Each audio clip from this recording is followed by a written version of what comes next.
Like Wednesday Addams. we're gonna Vogue and then dropped it. Death drop. And that's on period. Hello. We're two rats that came together because of one man. Adam, designated driver, baby.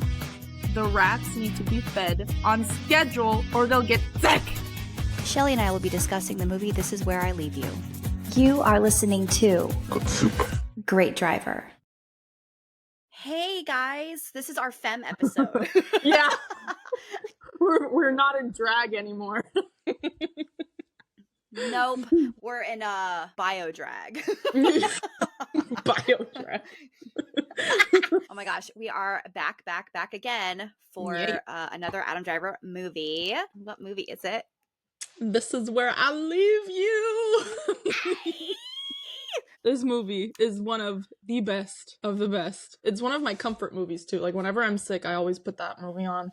It's so quotable. It's so quotable. It makes you feel like you're laughing and then you're crying Mm-hmm. and then you're laughing and then you're crying. And I feel like it's so relatable and real. Like it's not a fucking fairy tale in this movie. Mm-mm. It's life. It's a movie about life. How complicated it is. Has a lot of deep meaning and messages, but still very, very funny. It's so comical. Yeah. I love it. But before we get into that, we actually have some news. I am excited to hear about this because I don't know what's coming. I have to give a shout out to Adam Driver Central. If you're not following Adam Driver Central, they are where I get all of my news. If I'm not Googling Adam myself. Same here. I don't know what they do, but they're on point, on period, yes, every single day. Period. Girl. And feeding us all these Hold On To Me Darling pictures. Like once December 22nd, that's the last day, baby. Mm-hmm. It's already over. I'm like so sad. Yeah. So that's news number one. But speaking of Hold On To Me Darling, thanks to Variety magazine, it says Adam Driver off-Broadway play Hold On To Me Darling recoups $1.8 million investment. Wow. So they made their money back, baby, and probably more. Nice. Because it's been sold out every day in this 13-week production. And it's 2 showings a day. So there's like an afternoon and then the evening one. And both afternoon and evening, they were sold out every single day. Wow. Mm-hmm. There was a wait list. See, this is why when me and my friends were planning this trip, we bought tickets the day after they went on sale. Yeah. Literally like. Makes sense, yeah. Get them. We were like, because they were going and we're like, oh, get the orchestra seats, get the orchestra seats. Like, we were just like, get the seats now. And I was over here like, cries and broke. Well, I mean, luckily it wasn't Broadway like Burn This. I think, wait, was Burn This Broadway? I think it was. Yes, Burn This was Broadway. Hold On To Me Darling is off Broadway. Yes, exactly. So thank God it wasn't Broadway pricing because then I would be like, ouchie, ouch. Could buy a car with that kind of money. Yeah. So the second piece of news is, so this just happened like an hour or two ago. Oh. This came out. Oh. So apparently Jim Jarmusch went to go see Adam tonight at Hold On To Me Darling. Oh. Aww. Yeah. Says he was sitting right behind whoever this person saw. Jim Jarmusch said he was sitting right behind my husband. He laughed a lot and cried at the end. Aww. And a very nice girl gave him some Kleenex. Then Adam's bodyguard came to get him backstage. Oh, I love that because he just finished that film with Jim, so that makes sense. Which movie was that he finished? That Father, Mother, Sister, Brother, or whatever. Okay, yep. Yeah. Mm-hmm. I'm excited about that one. That's gonna be really cool. I feel like that's also gonna be another one of those meaningful movies, kind of like Marriage Story, which is so emotionally draining. I guess we're gonna see him cry some more. Yep. Oscar. Seriously, he's been nominated so much. I'm like, he deserves a win regardless. Like, he's been nominated like across the board. So, but that's all the news I have. But I will say, by the time this episode comes out, Hold On To Me Darling will be done doing its thing. So ta-ta, Hold On To Me Darling. And then we'll see if they pick up the play another time with a different actor. I know that Timothy Oliphant did it like 10 years ago. Oh. Which had to been really great. Oh, nice. He is Yeah, I was just gonna say it just brings it all back together It because does. Timothy Oliphant, he plays in This Is Where I Leave You. He plays Hori, right? Hori? Yes. Yeah. Yes. I'm guessing Hori's short for Horace. Probably, yeah. Probably. Yeah. Yeah. I love him. He's such a silver fox. He's really Like, funny too. yes. Oh my God. I started watching that series he did with Drew Barrymore. It was the San something diet, and it's when they start eating like San human Diego flesh. or Santa Clarita diet or something Yeah. like Yeah. That's it. Yeah. Yeah. And I don't San know why I Diego didn't keep diet. watching it. I don't say. I mean, I'm just kidding. How do we say so skinny? San Diego. I'm gonna work at SeaWorld. I started watching it. I don't know why I stopped, but you went. Mhm. my Just God. white whaling But yeah. everyone. I'm just kidding. Not to make this about Timothy Oliphant, but like, when was the first time you saw him, like in something? Do you And remember? This Is Where I Leave You. Really? Mhm. Gotcha. I saw Girl Next Door, Okay. and he played the adult film manager. Okay. And he was such a like dick in the movie, but then I kind of was still like, no, you're so cute though. The hair. It's usually The hair, has yes. a lot to do with it. He wasn't silver yet, but and then he was in, the video game Hitman. I've heard of it. I don't play. It's games. oh yeah, it's like mission based, so they're like, Mhm. okay, you need to poison this person, or you need to take out this guy, and you kind of figure out how to do it. Mhm. They made several movies on the game, but he played Hitman in one of the movies, and it was actually really good. Oh, okay. Yeah. Mhm. Cool. Yeah. Anyways, so apparently I'm a big Timmy Oliphant Yeah. fan. I can tell. I haven't seen everything with him, but he's so Mhm. like, he has like a nice like swagger to him. I think that's why I Yeah. like him too. Yeah. So, but this podcast isn't about Timothy. But it's a mentionable shout out because he's great. Hey, that's my shout out. Okay. So I cannot wait to dive into this movie with you. Mhm. Where do we start? So it is a movie from what was it? 2014, I believe. Shut up. Yeah. These old movies. He wasn't even Kylo yet. I always like in my mind, I'm like my dates and my like timeline is always, was he Kylo already or was he not Kylo? When did it end? Well, he was already filming though at the time, I thought. Yeah, he was filming, yeah. When it was coming out and they were promoting, then he already had like the hair grown out and like the Yeah, that's true. Yeah. But during filming, I'm guessing like filming was 2013. And so he was still he was doing Girls, obviously, so he was Adam Sackler, and then slowly transitioning into Kylo, I'm guessing. Yeah. But yeah. So This Is Where I Leave You was directed by Sean Levy, or Levi? Okay. Levy? I'm guessing Levy. And the cast includes Jason Bateman, love him, Tina Fey, I fucking love her, Jane Fonda, the Queen, Adam Driver, obviously, Of course. Rose Byrne, Connie Britton, Catherine Hahn, Agatha, baby. This, by the way, obviously I know her from like SNL and stuff, but this was the first movie I ever saw her in. And so when I watched Agatha all along and like, everything with Marvel where she was in, I was like, oh my God, it's the crazy sister-in-law. Wait, wasn't she in is it Step Brothers? Do you know that scene with the dad where they're singing in the car?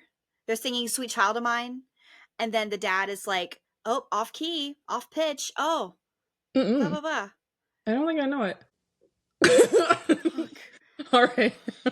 I'm doing a really bad job probably explaining the scene. It's I mean, she's in a lot of movies, so. Yeah, that's her. 3, 4.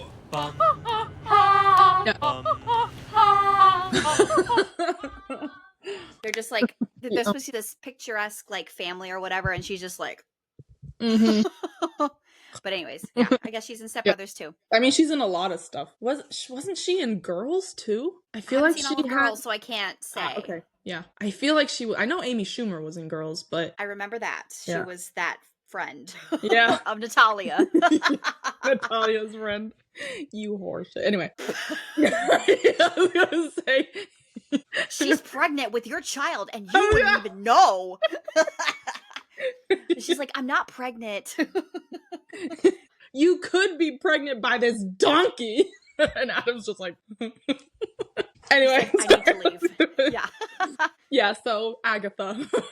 She plays in this. Corey Stoll. Is he in Marvel or is he in Star Wars? Does he play the rabbi? No, he plays. Oh, he's the bald guy. Yeah. Oh, Paul. I'm sorry. Paul. Sorry. Yeah, he's Paul. His face is very red. Is he breathing? Yeah, and he's married to Catherine Hahn's character, Annie. She plays Annie. He was an Ant-Man. Okay, so Marvel. Yeah, yes. He was the villain, basically. Yep. That's that. He was an Ant-Man. I haven't seen that. Yeah. Who else? Ben Schwartz. Oh my god. He's the rabbi. Oh, okay. It's Boner. It's Boner! Rabbi Boner! I love him. He's so funny. Holy shit! It's Holy Boner! Shit, Boner! Boner's a man of God now? Well, that's gonna be fucking awkward. And then he's like, that's my childhood nickname, and now you all know that. Yeah. Stop calling me Boner. Sorry, Boner. Oh, come on. And then when Jane Fonda, she chimes into, sorry, Boner, continue. Come on. Abigail Spencer. She plays the cheater, Judd's wife. Oh, yes. Quinn, yes. I always knew there was something of a cold-hearted slut in you. Takes no one to know one. No one. Touche, Pussycat. Touche, Pussycat. We're just getting all of these quotes out like right away. We did that last freaking episode. Yeah. That's the one my husband quotes this movie so much. The touche, Pussycat. Or like oh, that's a nice feature, which we'll get into in a minute too. Yes. And then who else? Oh yeah, Timothy Oliphant. I already said that. And Dax Shepard, who plays the guy Quinn cheats with. So he's the radio director guy. And Judd's boss. And Judd's boss, yeah. So the movie, actually, the main character is Judd. So Jason Bateman's character kind of revolves around him. Obviously, there's all these little sideline stories for each of the siblings, but mostly it focuses on Judd. So basically, a quick summary is that the father, he passes away, and they're a Jewish family, and his last wish was for them to sit Shiva, which is, I mean, obviously I'm not Jewish, so if I butcher this, I'm so sorry, I don't want to be offensive, but sitting Shiva is basically like 7 days, like sitting next to each other when a loved one passes away, and I guess they like mourn together and pray together and just grieve together. And they like I mean, this is all from just getting this from the movie, so obviously I don't want to be too offensive because sometimes movies don't get it right either, you know? But basically they sit right next to each other, all of the kids and the mom, and then they grieve together for 7 days. And each day they have guests come over and they all celebrate the life of the person that passed away. Yes. Yep. Which, and yeah. I was just going to say that in the movie they explained that apparently Shiva means 7. Yeah. Because they were trying to barter to get a 3-day Shiva, but he's like, Yeah. there's no such thing as a 3-day Shiva, because Shiva means 7 in Yiddish. Yeah. Like, it's literally not possible. Mhm. Is it Hebrew or Yiddish? Oh, you're right, it's Hebrew. I don't know. Okay. Don't listen to me. I don't know. And of course, this is a very dysfunctional family. The mom is a psychiatrist, and she wrote a book about all of her kids' lives, like including emotional stuff, sexual things, like their whole sex life, just everything about her kids. And of course, they are traumatized because of that, because their personal, very private lives were published. Just out there. They're just out there, yeah. How is that legal? I mean, she's the guardian if they're under 18. But I feel like there still should be consent from children. At least like a crayon scribble or a... Yeah. I'm just kidding. Perfect. Got your consent. Ha! Got you. Got you. So when was the last time you masturbated? That's basically what she talks about. I think I would simply pass away Yeah. if that happened to me. So I don't know how they're walking around just living. But And people talking about it, and yeah. she seems like very out there, probably even more forward thinking than her own children. Mm-hmm. Like she's very sexually free, very just like says whatever she wants, blunt, but not like harsh with it, I guess. Yeah. Yeah, I was just gonna say she's like she has no shame. Zero shame. Yeah, I feel like that's like what happens when a lot of people get old, though, or older. I'll just say older. Yeah. They just stop giving a crap. Yeah. They stop giving two shits. They got no shits left. Where are the fucks? I don't have any to give. If I had to fuck in my hand, I'd give it to you. But I do not, so. I do not. So, just kidding. So.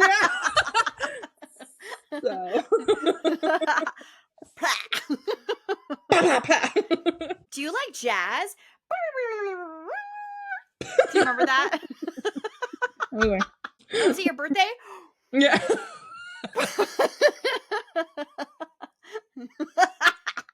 Sorry, I can't. Nope, it won't work. Sorry.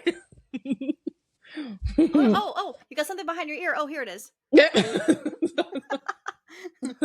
Okay, so the dad passes, and then they all slowly gather into the house. Mm-hmm. No, they don't yet. They No, go no, to no, the yeah. funeral. They go to the funeral. Yeah. Where they're literally burying him into the ground. Yeah. Which is where we also then meet Rabbi Boner. Rabbi Boner. What's his actual name in the movie? I don't think it's important. I'm just kidding. Yeah, everybody just calls him Boner. It really is true. Yeah. It'd be really funny if we looked it up on IMDb and it just said Boner. Ben Schwartz's character, Boner. Boner. Boner. So I think, yeah, Tina's character, Wendy, and Paul's character is already there with mom, and then the other surrounding family members, and then even the neighbor, who is the mom of Hori. Yeah. And then I don't think Hori went because he had to work. Yeah, he was at the sporting goods store. Mm-hmm. And then Jason Bateman's character, Judd, shows up and he says hi, blah, blah, blah. And then as Paul is about to speak on his father's behalf, who shows up? Philip Altman, baby. In a Porsche. I think it's what is it, a 911 Carrera? Girl, no. It's a black Porsche and he looks good. When my mom watched this movie with me for the first time, Adam drives, like, he pulls up in a Porsche and she goes, "Of course he's gonna drive a German car, duh." And I was like, it's in the name. Of course, he has taste. That's what she said. And, it's actually not his Porsche, but we'll get into that later. Yeah. So it's so cute. He it's like hip hop music, like blaring from the car. And he's like, shit. Because, the thing's late. starting. He's Yeah. late. So he's like hopping over gravestones and just like. This 6'3" tall, lanky dude just hopping over gravestones, like shit. Such respect for the dead. Like, yeah. What the fuck? But, I did watch that and go, oh, that's so cute. Shit. And I was like, oh my god. And then he gets up and he goes, "Mommy." Hi, Philip. Hi, Philip, you're here. You made it. And then everyone else is just like, yeah, there, especially his oldest brother, Paul. Yeah. He's super annoyed by him because Philip Altman is the baby brother. So it's Paul Altman, Judd, then Wendy, or is it Wendy then Judd? Wendy then Judd, and then Philip. Oh, maybe I don't know that order. I was confident in that. Well, I thought Wendy was like kind of like the babysitter, so I assumed that she was older than Judd, but I don't know. True. Yeah. She's definitely one of the middle children. So it's her and Judd are the middle children. Mm-hmm. And then the baby of the family is Philip. Baby. So, the baby. So he shows up and he hugs Judd and and then they start talking about Jane Fonda's the mom that she got this random boob job. Yeah. And they're like, "What's up with these boobs?" Yeah. Mom's tits are out. That's awkward. And then Paul's like, and they're like, "Oh, sorry." The boner rabbi speaks, and then Adam's like, "Holy shit, boner!" Like with everybody surrounded, like everybody that's mourning at the funeral, everyone's just like looking at him, and then of course Boner, the rabbi, is like super embarrassed, like Yeah, they all grew up together, and he apparently did like a lot of suspicious shit as a kid, and so him being a man of God was very confusing to everyone in the family. well, I guess he's trying to atone then, I suppose. Maybe. That's one thing that I like about his character. He's always like just kicking up shit. Yeah. Like either trying to start something or make something awkward. Not that I do that specifically, but sometimes like with my ex, I would say something to make him like uncomfortable or like to like kill the moment because I thought it would be funny. So I think that like I think he's similar in that way, maybe. Yeah. So if he was like, "Oh my God, you look so pretty now," I'd be like, "Yeah, do I look pretty?" I would get like really ugly.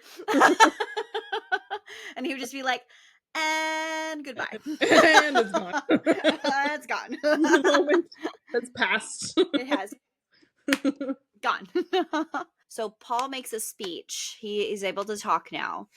And he says that if Dad was here, he would be like he wouldn't like having people like mourn over him and say really nice stuff. He would rather just watch the game, go home, have a couple beers, Yeah, he would be like, "Yeah, did they really mean all that stuff that they said about the person that we missed them and that they like he doesn't believe it, but he's like Paul's like, "No, we mean this. Like we miss you and we love you, blah blah blah." So, but I thought it was sweet. Yeah. So now they get back to the house and they start arguing about the Shiva thing. Yeah. Because the rabbi Boner lets them know what's going on. Yeah, he's explaining. He's explaining, and then they're like, "Why can't we shit through?" Not shit. Why can't we shit through this? God. Because sit Shiva was hard to say, so I like put them together in my mind. We're gonna shit together now. we're gonna shit Shiva. Whoa.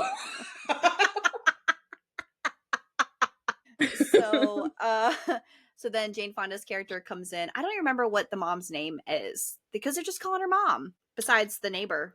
Yeah, the neighbor's name is Linda, but the mom's name, Mrs. Altman. I don't know. Mrs. Altman. Yeah, the mom.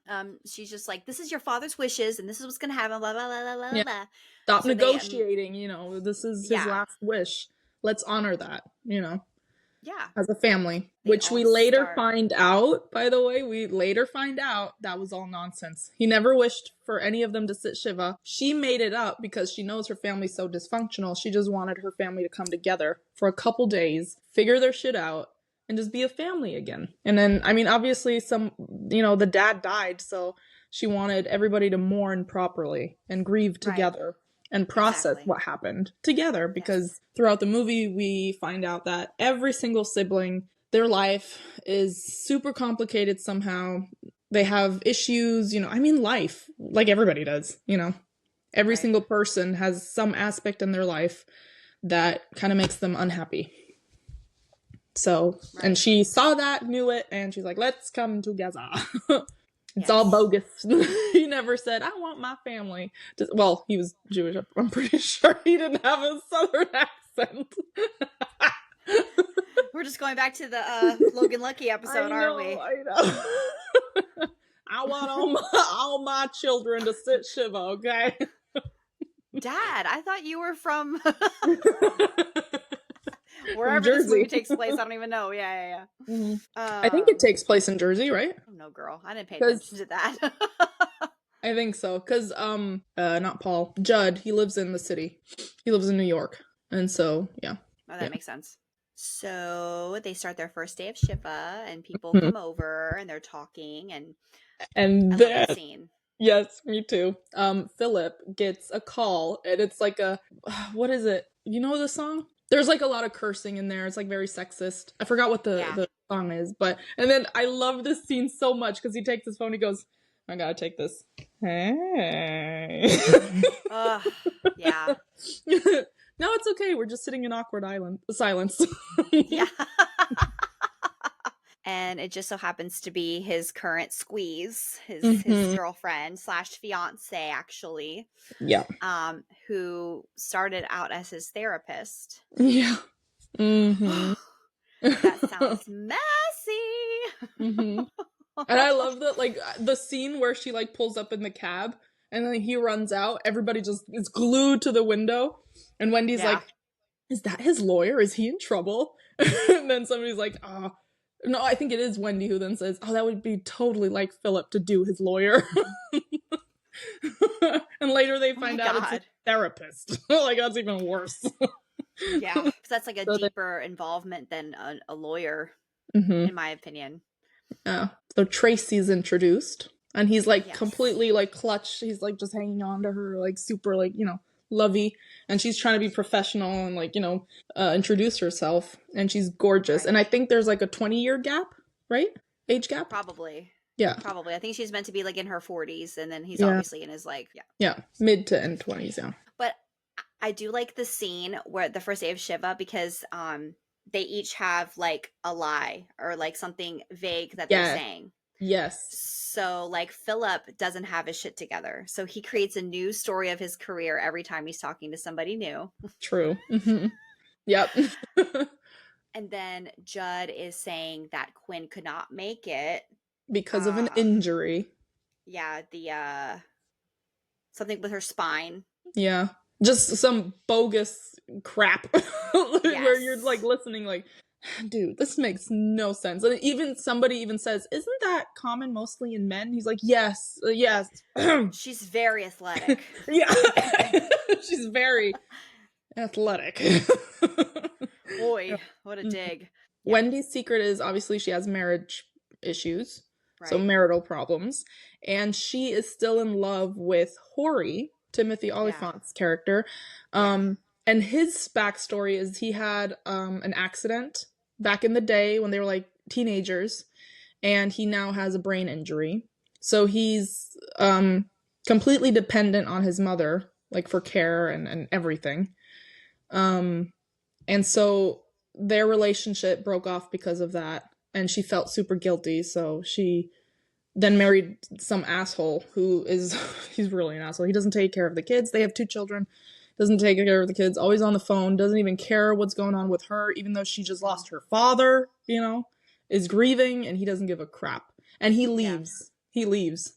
Like after the same day. 3 or 4. Or yeah, it's not the same day, yeah. But like very early in the movie, he just fucks off. And it's like, dude, come on. Yeah. You know, so that's her issue. And then Paul and Annie, they're trying to have a child, and it just does not work. And I feel like that's a huge issue in a lot of married couples' lives. Like, if you're so clenched onto the thought of having a child, it's not gonna work. Like, if you're just like holding on so hard, your brain or your psyche is gonna influence your body. You're not gonna be able to receive, you know, right, that pregnancy. It's not gonna work. And that was the moral at the end, saying like, you know, you stressing about this so much is going to ruin your marriage. Yeah.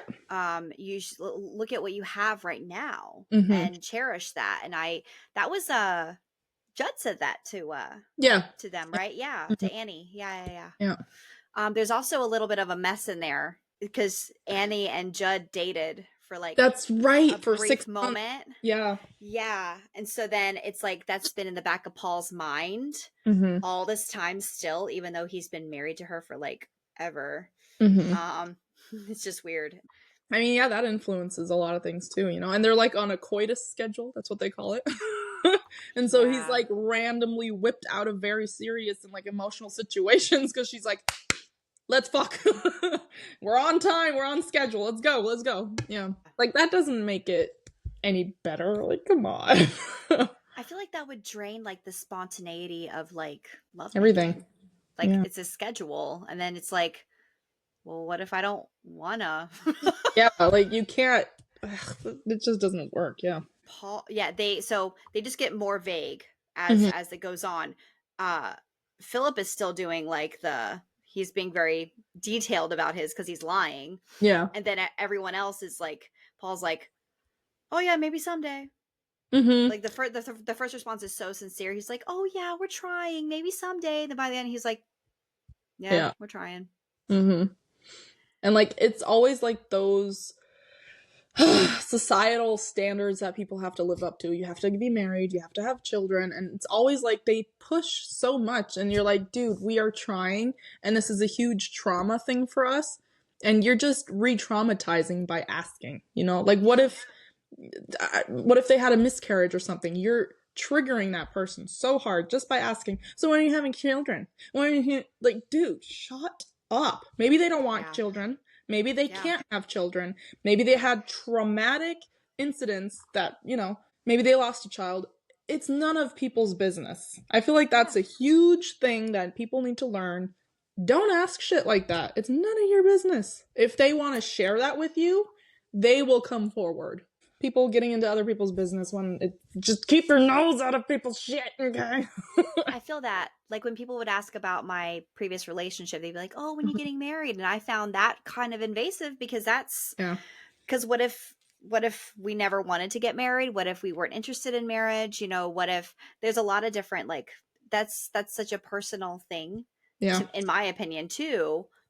Probably not as difficult as, you know, childbearing, but definitely just something that's just like, you don't need to be all up in my business about what I decide who I marry and when I marry them. And you know, I literally would be like, I'm uncomfortable with your question, I don't want to answer. Dude, that's one of those situations. It's usually where I just go, what would Adam do? He would say shit like that, like, that's none of your business. I'm not gonna answer that question because it's very private. Period. Boundaries. Set up boundaries, keep them. You don't owe anybody anything, you know? No information. If you feel comfortable enough to share any information about your life with somebody, that's your choice. But don't let other people force you to share anything, you know? Exactly. I'll just overshare on my own. Yeah. All on my own, baby. All and then they're like, oh, well, look at the time. Just kidding. Well, I need to head out now. I'm on a coital schedule. Gotta go. And so that, like, puts a lot of pressure on people and couples, like that, especially like the baby. So there's a point in the first day where Judd already wants to get them out. So Linda, the neighbor, is like, can you go get Horry? Because he gets confused on his way home. Can you go get him? So Judd's like, all right. So he goes and goes to the sporting goods store, and then he finds someone working there with Horry. Penny! Rose Byrne's character, Penny. She's such a sweetheart. I love her. She's so cute. I just love how so Penny is like a childhood friend of Judd, and she had a gigantic crush on him growing up. I love how yeah, it still does. I love how she's very like direct, but she's very aloof, like at the same time. Yeah. And I think that like Judd's very like nah nah nah nah nah, and then she's like wee. So she's very different than what he's used to, I guess, with Quinn. Quinn's also probably very so it's a nice fresh breeze. someone who's kind of just not taking anything seriously. And she does say she's on medication, so she's on like is it anxiety medication or ADHD? It's something. And I'm just like, oh, that makes sense. Why is she so aloof and not like awkward situation, I will now leave. I love that part because it's like, so why can't you just like address it? There's an awkward situation, you don't have to like, you know, tiptoe around it or tap dance, and you can just say, all right, this is awkward, I'm gonna leave now, adios. You know. I also like how she says, she's like, I don't like small talk, so I'm gonna give you a hug. Yep. And I'm gonna get the fuck out of here. Yep. They kind of not necessarily rekindle, but they re-meet and they catch up in their small talk. He takes Hori home. There's one funny part that I really like where I forget what the conversation was, but I think Judd just goes on autopilot, just opens the door for Hori, and Hori's just like, well, I can open my own door. Yeah. I can do that, Judd. I can do that. I'm not that incapable. And he's just like, oh, sorry. Oh. And what I like about Hori, he actually, like, obviously his life, got fucked over with the accident. So, of course, he's, like, dependent and, obviously things didn't go to plan, But he still stays so humorous about it. Like, he even jokes about it at one point where Judd goes, oh... Because they're talking about Penny, and he's like, I just never thought that, she would be the kind of girl that stayed here. And then he just asks, he's like, why? Because she doesn't have a brain injury? And he goes, no, I'm sorry. No, I didn't mean that. And then he goes, nah, I'm just fucking with you. I love that moment because you can tell so much about his mentality, about what happened. Like, he's like, okay, this thing happened. Life goes on. Let's make the best of it. That's why I like Hori so much. Like, that character is... I was still rooting for Hori and Wendy. Like, I'm literally sitting here like, why doesn't it work? Yeah. Why can't we make it work? Well, probably because, she has 2 children with her husband. And, fuck them kids. Divorce. Bye. Yeah. Child support and alimony, baby. I don't know. Maybe she just, like, for herself, she's like, that would be too complicated of a life. They do hook up, though, once. That's right. She did admit to that. She did. Yeah. Like, on the 3rd day or something, she, like, you can tell, like, she goes over across the street because their houses were across the street from each other. Right, so she just, like, in the morning, she, like, walked back home, and then Judd sees her, and she's like, I'm not Quinn. This situation is different, and you know that, because she still loves Hori. Like, of course, they did break up because of the accident and everything, but still the love was still there. Like, technically they probably most likely would be married, if that didn't happen. Yeah. And he would maybe be her husband and father of her children. So she's like, I will never love anybody more than Hori, and because I wouldn't do that to him, because he already lost so much. Yeah. So they do hook up. Well, hey, it is Timothy Olyphant. I'm just kidding. He looks so cute with that long hair in this too. Yeah. Yeah. And he, like, puts his, like, little headband on, and then, like, his hair is, like, all pushed up. It's so funny. He's got so much, like, wisdom, but he's so childlike at the same time, but not, like, in an infantilized way, but just, like... Yeah. I don't know how else to explain it. An innocent mind, and, like... Oh, yeah. Free-spirited mind, like a child. Yeah, but he but doesn't still, like, like adult and mature enough, yeah. Yes. Like, he's mature, but, like, in some things, he's just, like, so free-spirited, like a child, where it's like, oh, Cutie pie. Yes. Second day? Yes, second day. Second day starts off with one of my absolute favorite scenes, where Philip is trying to persuade Paul to join the company. And Paul's just like, you are a screw up in life. Like, he doesn't want him as a partner, as an employee, nothing. He doesn't want him in the company, which was their dad's company that Paul took over. And so, of course, each of the children have, a share of the company. And Philip wants in. Like, he wants to run it with Paul and, just be partners. And Paul's like, no. And then he even asks him, he's like, well, what can you bring into the company? And he's like, I'm a people person. You are not one. If I'm being honest, you're a little scary. Matter of fact, you're scaring me right now. Your face is very red. Is he breathing? Are you breathing? Paul? No, John, get in here and back me up. And you can tell he's just like fuming. He's just like on over the counter, just like looking at him, and his face is getting red because he's getting so mad. Like, Philip knows how to push his big brother's buttons. So funny. But he's also, like, really truly trying to, like, defend himself and be taken seriously. Yeah. And it's not even just basically, I mean, it is the way he acts, but it's also just being the young one and feeling like you have to constantly prove yourself to be Yeah. taken seriously. So Out of 4 siblings with 2 older brothers, of course there's gonna be that urge to always prove yourself, prove your worth, you know, get attention. Obviously, usually not smaller children, but the youngest have that huge need for attention because they're always kind of overlooked by the older siblings. Maybe not the parents, you know, they are babied a lot by the parents, but not the older siblings, and they see them as their equals, obviously. But the older kids are like, nah. So of course there's a always constant need of attention and proving themselves, which also then falls under their love life. Yes. Mm-hmm. So we have to say the best line in that scene. It's when he goes, whore. Yeah, you little like, whore. It's like, what the fuck did you just call her? Yeah, because he thinks Paul called his fiance Tracy a whore. Because he asks her, like, okay, Tracy, how much money? Oh, that's what it was. Philip goes, people can change, Paul. And then he just side glances really quickly at Tracy. And then Paul goes, oh my God, she has money. That's why he's with her. And that's why he's like, you little whore. And then he just blows up. It's like, what the fuck did you just call her? Mm-hmm. No, not her. You. You're the whore. Why don't you come over here and say that shit to me?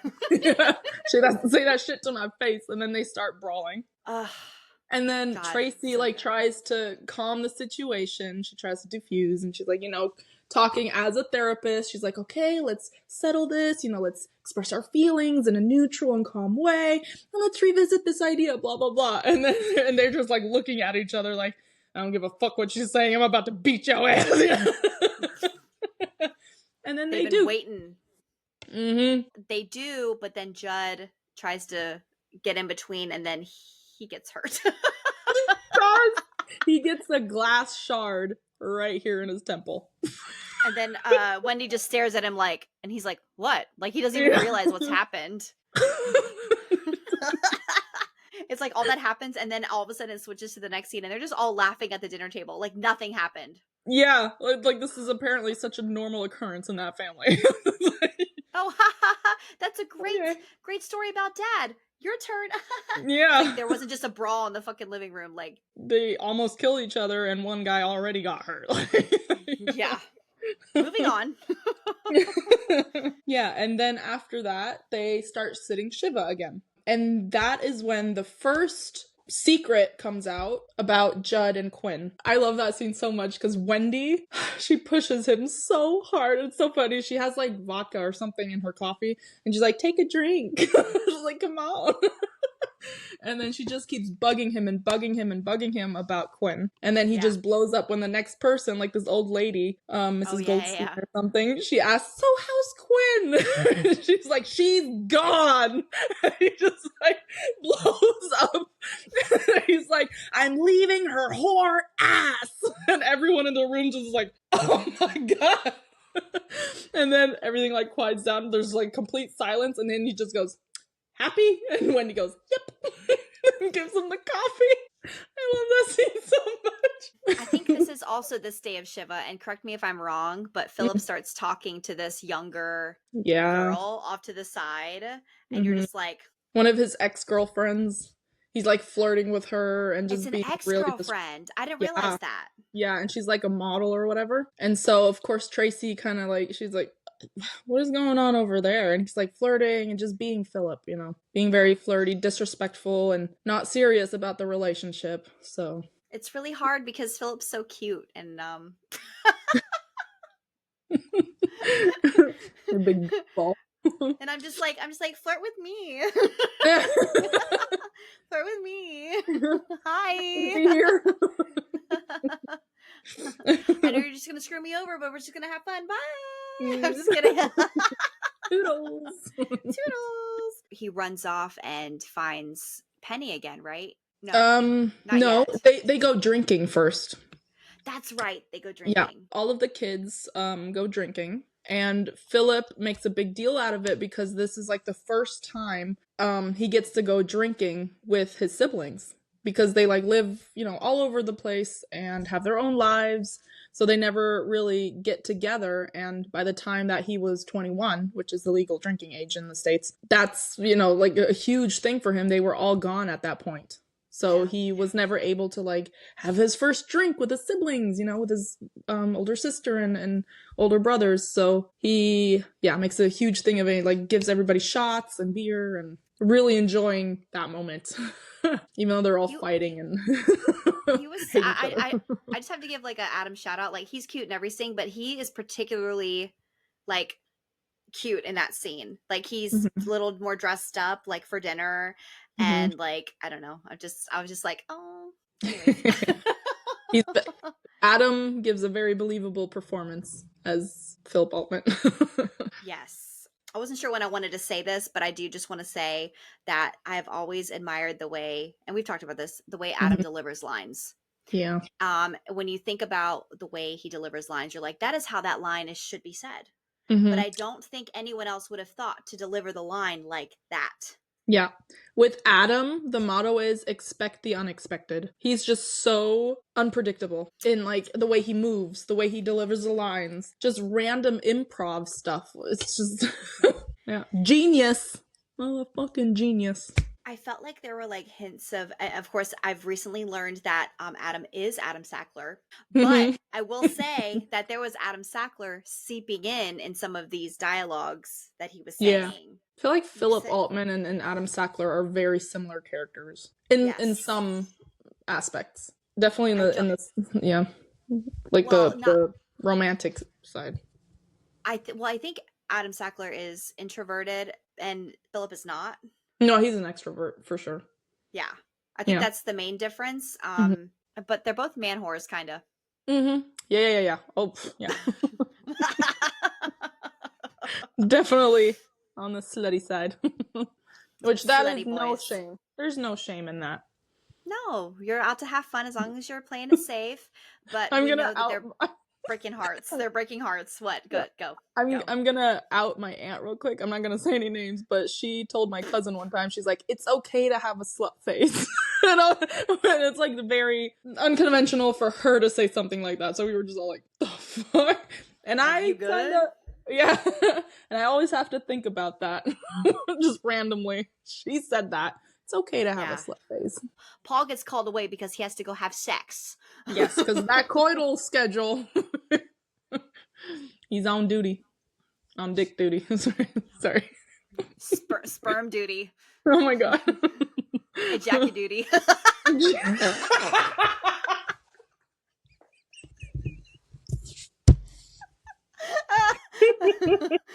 Oh my god. So yeah, third day. Or does anything else happen? Well, Penny's there, right? Yes. They bump into Penny because she's at that bar too, and she comes and sits with the siblings. Paul is called away. Wendy, Tina Fey. She also gets called away because of the kids or something. Probably. I don't know. But so Paul, Penny, Judd, Penny, and Philip, they stay behind, and Philip kind of sees that there's something going on. So he's like, yes, I saw that little eye motion thing that they caught. Yeah, I remember that. Yeah. Yeah, so he's like, what's going on here? The moment where Paul leaves, he's like, I love that scene so much because he looks at Philip, he's like, Philip, I've had about enough of you today. And Philip just goes, that's fair. That's fair. He's like, he knows. It. Yeah. He knows. He's a handful. Yeah. So sorry, go ahead. No. Third day. I was trying to remember what happens, and then I was like, oh, Shelley will chime in and Shelley will say what comes next. I mean, I did watch this movie very recently, so it's like all very present, you know. Me too, but like I was just like, wait. It's like I know the scenes, but they're all kind of jumbled. Oh, is that when he's doesn't Tracy and him have an argument the next day? Yes. That's where it starts. They have a fight because, of course, she addresses the ex-girlfriend flirting thing. And, you know, he's like, you know, no, and, you know, being an asshole. And that's what That's another quote that my husband and me quote a lot. Like, well, apparently I'm an irredeemable asshole. It just walks Yes. Yes. off. This was the scene that I really got Sackler vibes, because when he's sitting down, Mrs. Altman is like tries to confront Philip, and then he's like, "What is it, mommy?" Yeah, like, what is it, mommy? Yeah. She's like, don't get so defensive. And then like they're just talking. They're talking about Tracy's age and that she's closer to age to his mom than to him. And then Wendy goes like, she's like, that you're dating your mother, and then she's like, "Fuck off, Wendy." Yeah, fuck off, Wendy. And I mean, and then they try to like, or his mom like tries to figure out why, like what went wrong in his life that he would, look for someone romantically that's closer to his mom's age, and it's a very funny scene. Well, we know why. Yeah. Money. The money. I was just gonna say, then obviously because of that fight, Philip Altman takes his brother Judd. He's like, I need to get out of the house, and then they drive off in the Porsche, and he is driving like a wild man. Like, I would not want to get into that car with Adam when he's driving like that, because it's very scary. And even Judd is like, slow the fuck down. What are you doing? I started one of my edits that way, that I made like probably over the summer for Philip Altman. And he's like, Philip's like, do you want to drive? He's like, yeah, I want to drive. Pull over. And then as he gets out the car, he just leaves him. Hey. So good. Yeah. My mom, like, again, she's a huge Porsche fan. And of course, when we watch Adam movies, she like always tries to like, make the connections. And then when he was driving like that, she's like, of course he can drive that. They wouldn't just let anybody drive a car like that. Of course he could drive it. I was like, yeah. Yeah. That's why she's super excited about Ferrari, by the way. I mean, it's not Porsche, but It's still, Adam in the car. It's Adam in the car. It's driver driving. So, they drive to the skating rink. The ice rink. Sorry, the ice rink where Penny works, and that's when Philip not pranks, but he's like, do you want to drive? And he stops the car, and Judd gets out. He's like, yes, I want to drive the car, and then he just leaves him there. And obviously with the idea, like, talk to this woman, go get her. I saw something last night, so you go get her. And then, unfortunately, he drives to his ex-girlfriend's house, and he sits in the car, and he looks up, he's like, don't get out of the car, don't get out of the car. And he gets out. So he cheats on his fiance with that model ex-girlfriend. Now, I have a statement to say, and this is not in defense to Philip. Okay. But would he have done that if they didn't get in an argument? Probably. It just makes me feel like if the emotions are running high, maybe he gets a little more impulsive. Yeah, that makes sense. That he lashes out, sort of. Yes. Because he's like even trying to reason with himself. He's like, don't get out, don't get out, don't get out. But he does it anyway. So he's very immature in that aspect, yeah. It's like sort of throwing a temper tantrum. Yes. But like he was flirting with her either way in front of his, not girlfriend, fiance.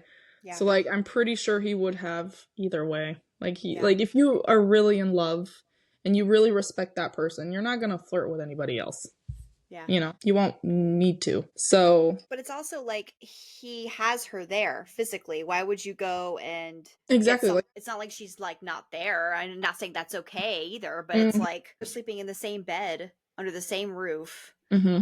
And you still are going to go out and get some other tail that you already had. It's not new tail. But maybe that's why it plays safe. You go out and get tail you've already had. You know the tail. Tail. Sorry. You're good. A Tale of Tales by Shannon. I'd read that. Good soup. So he goes out. He goes out and gets that good soup. And it's confirmed only because when he picks up Judd from the ice rink, his shirt is inside out. So he must have had it off. So that's like Yes. the only clue that we have that he actually did go and get some tail. So I think this is when Judd gets back and Quinn is there. Yeah. Quinn is there. She figures out what's going on, and has been trying to get in contact with Judd, but he's been ignoring her calls, understandably. But she has something very important to tell him before she throws up in the toilet. Yeah. So we find out that she is pregnant. Yes. And it's definitely his child because the man she cheats with, which is his boss, Dax Shepard. He's sterile, so it has to be Judd's child. And then who pops up in this awkward conversation?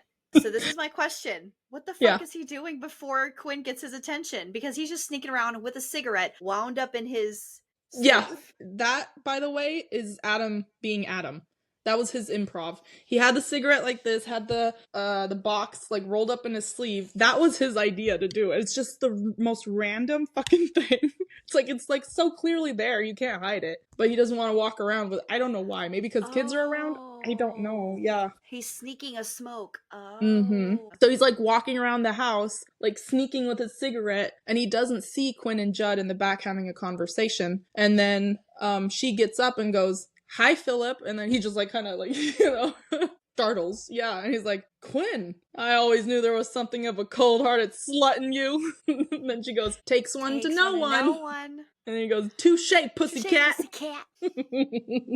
Well, I mean, then he asks like, "So what are we talking about?" And then Judd he tries to like hide it again. He's like, "Nothing," And then she just flat out says it, "I'm pregnant." And then he just goes, "Mazel tov," because he has no idea how to react. Like, this is his cheating wife and she's now pregnant. What do I say? He's like, "Mazel tov." And then Quinn says that she's staying in town at this hotel, blah, blah, blah, blah. And that if he wants to talk, she'll be there.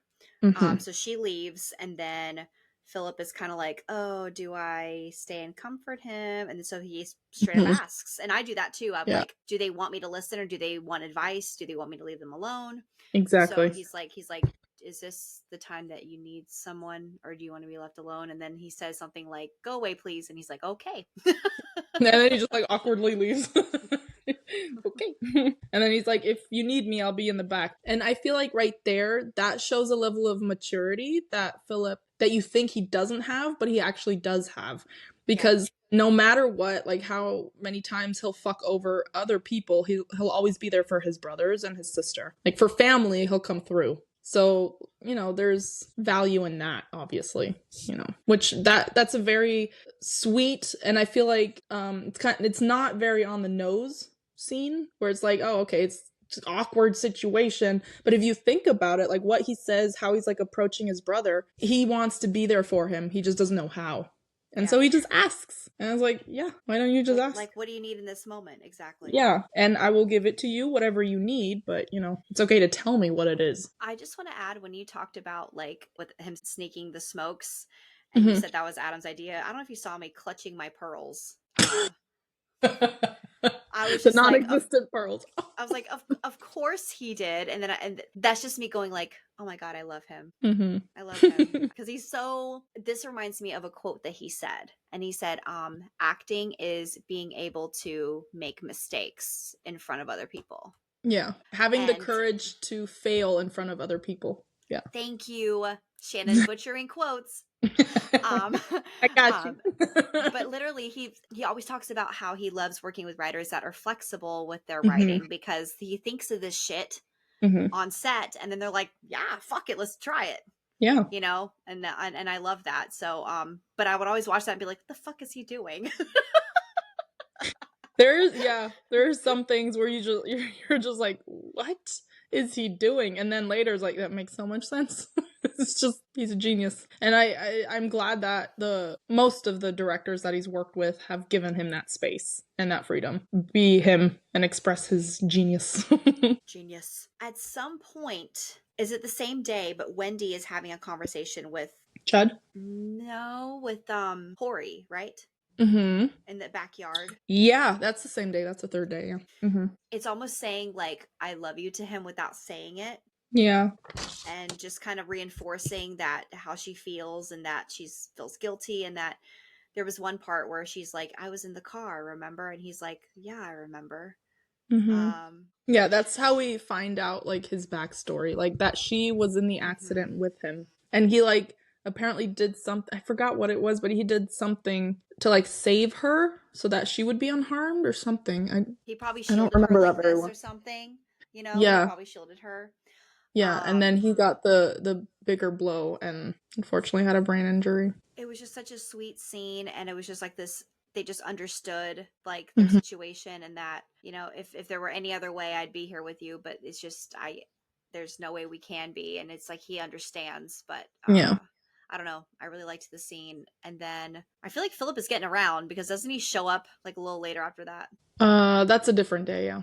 Oh, That's okay, when never she's mind. having like issues with her husband. But the moment with Hori, that's just her and Hori, and then that's when she spends the night at Hori's house too. Oh, okay, got it. Yeah, where they like have a moment, you know. And then the day after, like the morning after that, it's so cute. Her and Judd used to have this thing because their rooms were next to each other as kids, and they would sneak out onto the roof and just have like their little sibling moment, and they did that again as adults, which is so cute, by the way. And then they kind of confide in each other. Like Judd is telling her about the whole situation with Quinn, and she's telling Judd about her situation with her husband and with Hori, you know, like these are two different situations. And then Judd kind of has the realization because of Wendy, like he was being cheated on for a whole year, his wife and his boss. And he's like, oh, how did this happen? Like, you know, because it was a whole year and like we were so in love and then we lost the baby and all of these things. How could this have happened? And then she goes, she was cheating on you for a year and you didn't notice. How in love could you have been? So of course, like, she wasn't saying that it's his fault or anything, but like she was trying to make him realize that how aware and emotionally involved were you in the relationship to not have seen that. Right. You know, your wife is completely emotionally detached from you and you don't notice that, then of course you're not as involved either, you know. Yeah, no, that's, and that kind of makes it also seem like not that this was happening, but it also that is a sign of just things, even if you were in love at some point, you're not anymore. Is this the same day that Annie tries to with Judd? I think so, yeah. I think it's that same day, yeah. Because she finds out, like, she gets mad that Quinn got pregnant even though they weren't trying, and Paul and Annie have been trying forever, you know, for Thanks, Philip. Yeah. Literally. Oh, asshole. And so that's why she gets all upset, and then she's like, well, if it's not working with Paul, maybe it's gonna work with Judd because he got his wife pregnant. So I'm not gonna say crazy brain because that's not what's happening. She's just so clenched with the idea of becoming pregnant that she just like kind of goes ballistic and tries to have sex with Judd. Yep, and he's just like, you need to put your clothes back on, because she's like in like her bra and panties, like in his bed that he's sleeping in, like his mom's basement or whatever. And he's like, girl, cover up. I don't want, no.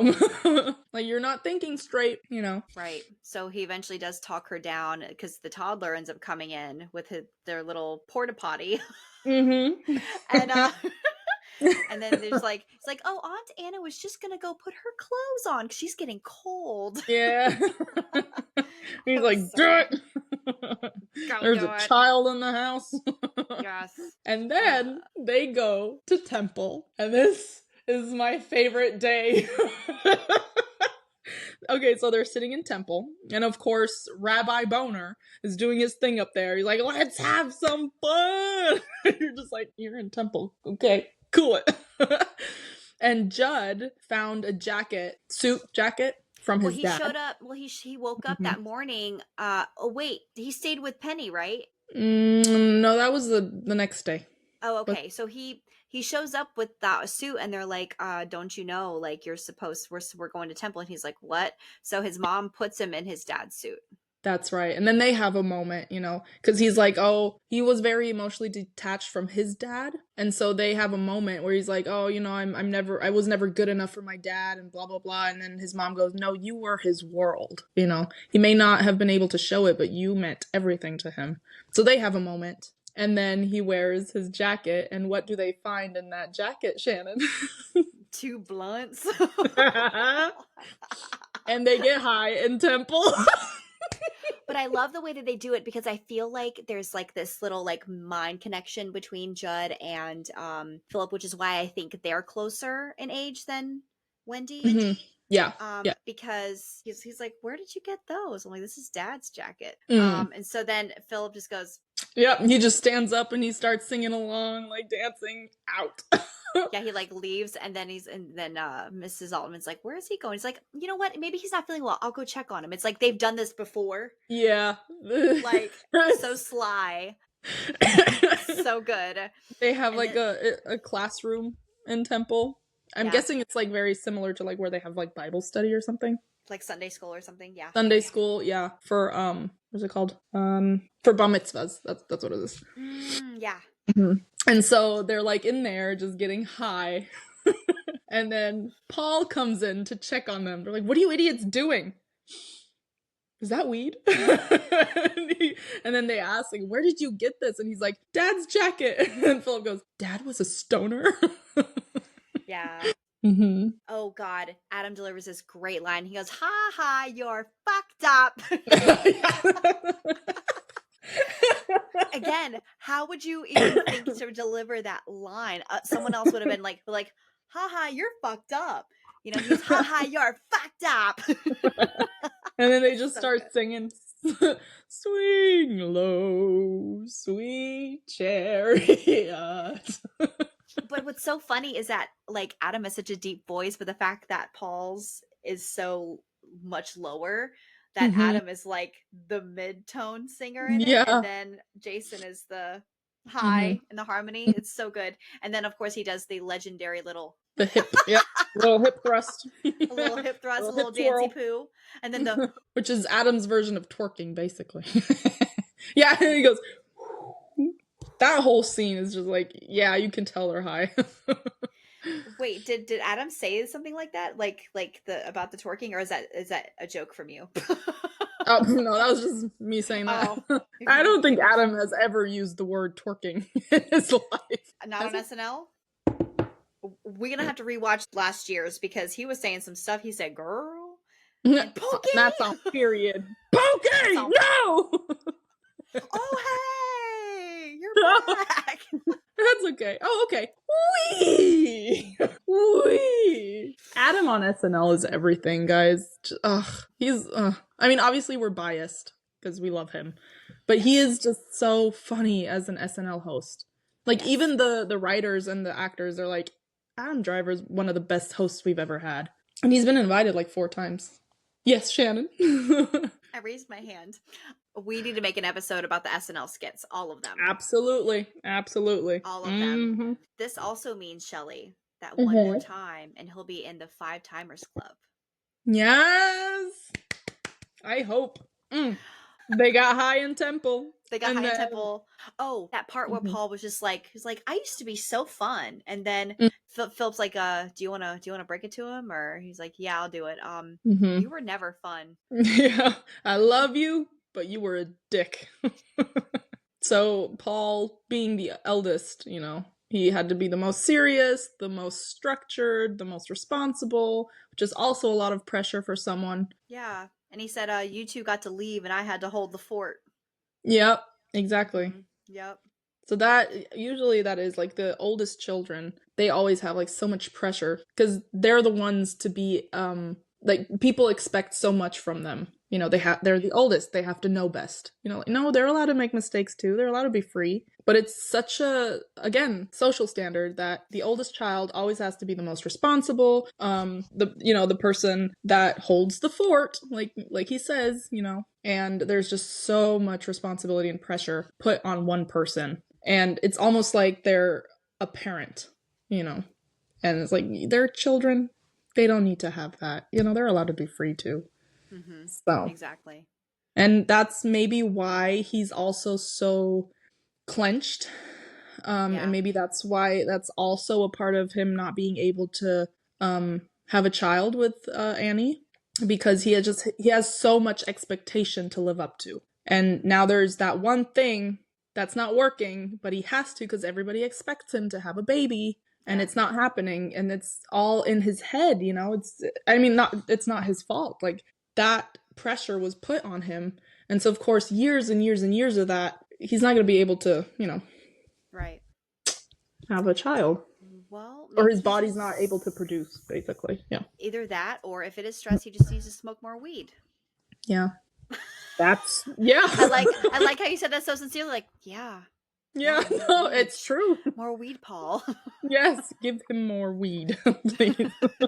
Yeah, no, but like that's his in on becoming a little more relaxed and seeing a different side to life. Like, you don't have to, like, you know, be so focused and so expectation driven, you know. Yeah. You can just let loose for a change. What's gonna happen? It's gonna be better for you and your body and soul and relationships, and, you know. So the moral of the story, just smoke one once in a while. Yeah, and you Yeah, know, who like, cares? if he's running the company, who's gonna pee test him? Nobody. There you go. Exactly. He's the boss. He can do whatever the fuck he wants. Just drink your water, you'll be fine. I'm just kidding. Yeah. Just stay hydrated, at least. We tell you every episode, guys, stay hydrated. Exactly. That kind of became a thing. Why? Why do you think we tell you? I'm just kidding. Pass your pee test, y'all. I'm just kidding. Unless you're in the force, then maybe not. Oh yeah. Okay, behave yourself a little bit. All right.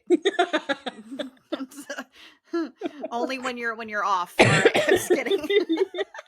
Okay. Yeah, but don't take everything so seriously. You know, life's never gonna go the way you think it will, so Exactly. let go of the reins. And we'll tie it back into that later, like once we get towards the end of the movie, because I think that'll have some Yeah. significance there. Oh yeah. So they set off the smoke alarm, so that Oh, it starts. yeah. So it starts to rain down on them, and then they hobble out. And everyone's like, "Oh my god, there's a fire! Whoa, no!" Yeah. So they come out, and then they see them, and they're like, "What the fuck did you Did guys they do? Mm. And I just have to say, out of all the scenes with Adam, Mm-hmm. I don't know why a Burger King crown and him soaking wet is like the best scene, but it is. And also, where did he get that crown? To this day, I don't know. Where did he get that crown? And then they just walk out dripping wet, smell like a dorm room that Wendy points out. She's like, you guys smell like a dorm room. Nothing happened. It wasn't us. Did you get Like, high in nothing- Temple? No. And he's like, who's hungry? Everyone, like, his two older brothers are just like, no, nothing happened. We did it. It's not our fault. No, of course we wouldn't. And then Philip just goes, who's hungry? Like, his little crown on, glasses on, just soaking wet. Who's hungry? I have Like, munchies. all right, you ratted us out. Duh.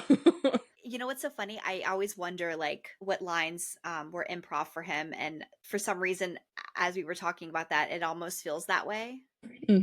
I think it was like it's not confirmed that it was improv Sure. that I'm aware of, but if you look at the actors, Jason Bateman and Corey Stoll, they just like have a little moment, you know, like that's genuine reaction right there. Like that's not acting. Yeah. So he I must think have it was snuck that improv. in. There's someone that well, we're mutuals on TikTok, and they actually, their profile picture is Adam Driver holding A blunt. he's a lot younger, but like I'm just like Mhm. every cool person, every cool celebrity has a picture of them smoking weed. It's like that's a There you go. trusted person right there. Yep. Mhm. Hey, even Obama had his little weed moment. Probably with Snoop Dogg. Or maybe the boss, he- maybe Bruce Springsteen. That would be dope. I Oh feel my like God. Bruce would have done that. Oh hell yeah. Yeah. Come on now. But no, I was gonna say that old photo of Obama was he's just like Nice. black and white. Yeah. Nice. From back in the day. Yeah. Makes me Yeah. like him even more. Hell yeah. So after they leave Temple, After they leave Temple, I feel like they just kind of sleep it off. Nothing happens that day anymore, I think. they're all like bleeding together. Yeah. Just- the next day, Wendy and Philip have a moment because she's like having issues with her husband, of course, because he's an asshole and he leaves. Yeah. And she's like, she has like problems with what is it, like I don't know, like a little kitty bed, or is it a stroller or something? She's trying to like assemble something Yeah, for her yeah, kids, yeah. and she's having a hard time, and she's trying to keep it together, you know. she's the older sister, like the second child. So of course there's also that pressure of, I gotta, keep the fort up and everything. And then Philip, the baby, comes in and he's like, are you okay? And she goes, yeah. And she's like trying, and he's like, you are so not okay. I know you're not. And they have a moment where he's like, you basically raised me, you're the voice in my head, and sometimes I just wanted to shut up. Shut the fuck up. Yeah, the way he delivered that, it's like, it was so like sincere and sweet, but then Philip just comes back in at the end and goes, I wish you would shut the fuck up. Yeah. Like, he was trying to make her realize that she is the voice of reason, and that he, like, values her so much. He looks up to her. So, of course, that's, like, that sweet sentiment there. But also with the shut the fuck up is, like, sometimes you need to be able to... What was I trying to say? Turn it off? Shut out. Yeah. Sometimes it's okay for you to shut it off too, for yourself, because like not everything has to be perfect. And then he even says like, it's okay to not be okay all the time. And that's a huge thing too. Like that's a huge moment right there too. He's right. Like she doesn't have to be strong all the time. She's allowed to cry. She's allowed to grieve. She's allowed to crumble. If things are complicated and not going the way you think they are, it's okay to be sad about that and express your feelings and process whatever's going on, So that coming from him is so, first of all, cute and also so meaningful, because it's like you don't expect it from the baby. You don't expect something so meaningful and so sweet from the clown of the family, from the quote unquote screw up, the one that's always like, And so that's what kind of gets her attention, that it's coming from him. Yeah, and that he's showing signs of this like maturity and like wisdom. Yeah. And, learning from your life experience and applying it and using it. So even after the sweet moment, she's like, can you carry that? So then he picks up whatever she's trying to assemble and then swings her over her shoulder. Yeah. And he's like, wow, you're getting heavy. And then he's just back into asshole mode. No more pizza. I thought that was so cute though. Oh my God. Yeah. Because he clearly wasn't struggling at all. Yeah. Yeah. He was just like trying to make her laugh and like, yeah. And also the fact that he like carried her is also like a little meaning behind it. Like it's okay for someone else to carry you sometimes, whether it's literally or metaphorically, like we're here for you. You don't have to do everything by yourself. I got you. Yeah. So he like carries her. It's like, you can let go too. You're allowed to just dangle. She carried him and now he can carry her. Exactly. It's a give and take, baby. Aw. I'm glad we talked about that scene because I loved it. Yes, me too. It was so meaningful and just like so sweet and like so eye-opening too. I'm just like, oh my God, Philip is sweet too. Just kidding. Okay, I see you. Day 6.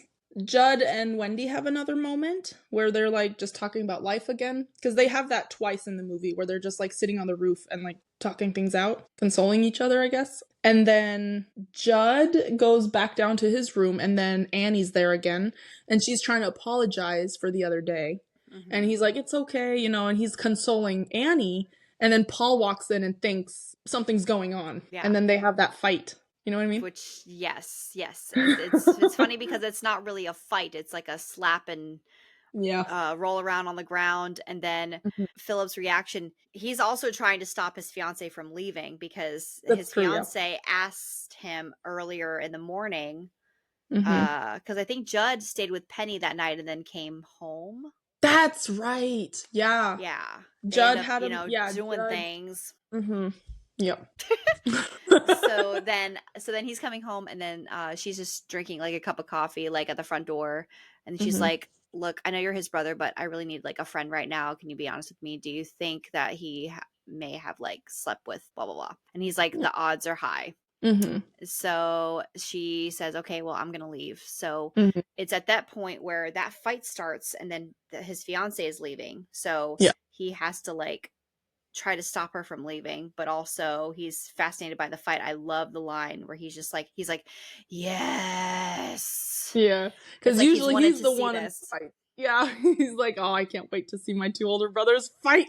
He's just like and then someone says like they're not even like really fighting. He's like, no, it's boner. Oh, it's Boner. Yes. Yeah, Boner goes, your brothers can't fight for shit. And he's like, no. He's still No. fascinated. And then like he's still watching, and then Wendy comes and like tells him to, you need to break it up, and then he twists his nipple. Yeah. She's like, go help me. Like, go stop this. No, not a chance. Ow. So then he's getting into the tussle, and then he's on the freaking ground going like, do you have to leave right now? Blah, blah, blah, blah, blah. And, like, and she's like, you're a narcissist, blah, blah, blah, blah, blah, blah. I'm a classic enabler. Hey, at least she's aware. No. Yeah. I'm a classic man. I need an adult. And then he's like tackling his brother on the ground. I am an adult. That used to be a very popular audio back in the day for TikTok. Like during funny. The Kylo era. Yeah. I am an adult. I am an adult. Especially for cosplayers, because, people make fun of that sometimes because we're like dressing up. And so it's like, I am an adult. Well, that almost reminds me of how Snoke would be like, you're just a boy in a mask. I'm pretty sure there was an edit with that. Oh, you're shit. just a child in a mask. And he's like, I am an adult. That's perfect. So Tracy leaves. Yes. And then nothing is stopping this tussle until... That's right. So the mom and the next door neighbor, Linda, they kiss. They just have a full-on makeout session in front of everyone to stop the fight. Well, not just to stop the fight, but, But she's just like, oh, this is a good time to let them know. And then even Linda's a little like, oh, we're going to kiss right now? Oh, okay. Doesn't Philip go like, what the fuck? Yeah, I'm like, what the fuck? That soft little fuck. So then they all end up in the living room, and then she explains that since their dad got sick, they just became a bit closer, and that dad approved, and blah blah blah, and that dad took care of the neighbor because of Hori's injury. Like he took care of the medical bills or something. Like the mortgage or something, so that they could pay the medical bills or whatever. Yeah, and so everyone just kind of goes, okay, I guess mom's a lesbian now. Yep. Cool. Oh yeah, so at this point, I think Judd is finally accepting his father's death and is remembering things later on that day. So his mom finds him like waking up crying because all these memories are coming back that he lost of his dad. Yeah. And there's at one point where she's comforting him. Oh yeah. She's holding him, and he's like, wow, they're actually kind of comfortable. Like her boobs. Yeah. Like, these are nice tits. They're comfortable. And then there's like one moment where she's like making the bed with him, and then she has like a robe on, and it kind of springs open, and you can see her, chesticles. And then he goes, oh, mom, and she's like, Judd, baby, these are the same tits that you suckled on, basically. And he's like, mother, those are not the same tits that I suckled on. I remember that. That you nursed me on. No. It's like, can you just And then I think he compliments later. He's like, oh, I see you got a little shawl underneath there now. Yeah. Then is a moment, I don't know if it's the next day, I don't remember, or if it's the same day. I feel like it's the next day, where Quinn calls Judd because she has a problem with the baby, and she's like bleeding, and basically the same scenario that had happened a few years prior. They had lost the child. So she's like, of course, at the hotel just crying, and she called Judd, and he's on his way to the hospital. And then Dax Shepard shows up too, because he's like the supportive boyfriend, and there's like this whole brawl. Yeah. And so they're kicked out of the room because, of course, the patient is the most important person in this room. Yeah. And then they get kicked out. Yeah. So they're in the hospital, and then they're still going at it in like the waiting area. And then Philip intervenes and like hops on like a security guard's back. And then Wendy ends up punching Dax in the face. Yeah. It's a princess cut, bitch. Yeah. It's like who the fuck are you? I'm Wendy Altman, bitch. And she punches him in the face. So then one of my favorite lines is when they're being thrown out, and then Dax, I guess, is still in the waiting room. Philip goes, dick. Yeah. they go outside, and then Judd tries to pay these guys to like tip Dax's car, and then he says like, well, what did he do? And he's like, he cheated on, like, my wife cheated on me with him. And they're like, oh, keep the money. And they toss his car. And at that point, that's when Dax ends things with Quinn, because he does not want to be involved in being a dad at all, being around children, and it's like a really selfish decision. So, I mean, in the end, it does make it a little less complicated, to be fair. Yes. However, it's just such a low blow to Quinn. I mean, yes, she did cheat on her husband, but, like, you're the person she cheated on with, so of course you're not going to be a great person, you know? Right. You can't expect the cheater to then all of a sudden be, like, a fully committed. Heroic, Yeah. This kind of pisses off Penny, because they're having, like, a moment, Yeah. And then he has to step away, and... because Penny didn't know that he had a pregnant wife. You know, she knew that they were split up and that they were having problems and that he got cheated on, but she wasn't aware that Quinn was pregnant. Yeah. And he did know that before hooking up with Penny, by the way, which is also kind of a dick. I was gonna say that I was wondering if he knew yet, but okay. He did, yeah. Well, shit. Yeah. So I guess she felt a little used. So then she just kind of politely but firmly, like, steps away from the situation. So they leave, and then and now Judd and Philip get to have a moment outside the hospital. Yeah. That's also, like, that's another where he's like, you know, whatever you need, especially now that he knows that there's a child on the way, like, whatever you need, I'm on it. You know, I got your back. Which is also like him saying, you're not alone in this. You know, you have us. You have me and the rest of our family to, you know, help out. Philip ends up saying something really wise. Can I remember what that was? No. But he said something along the lines of, I feel like Philip says something along the lines of, like, to, like, expect the unexpected. You're gonna... He doesn't say that, but it's like along those lines. And even Judge is like, wow, that's some nice wisdom coming from you. Like, they're all getting, like, a taste of, like, this Philip that they've never kind of talked to before, which I adore. So. I mean, he's reckless in his own life. You know, he should probably take those own words into account and apply that to his own life. But this is very sage words, and it's very insightful. And he helps his siblings with that, you know. So it's really sweet. I will say, though, and again, I'm not trying to defend Philip here. Maybe I am, but we're not going to say that. We're going to just, you know, wing this here. It's really hard to apply things because it's so easy to see outside perspectives and how to help others.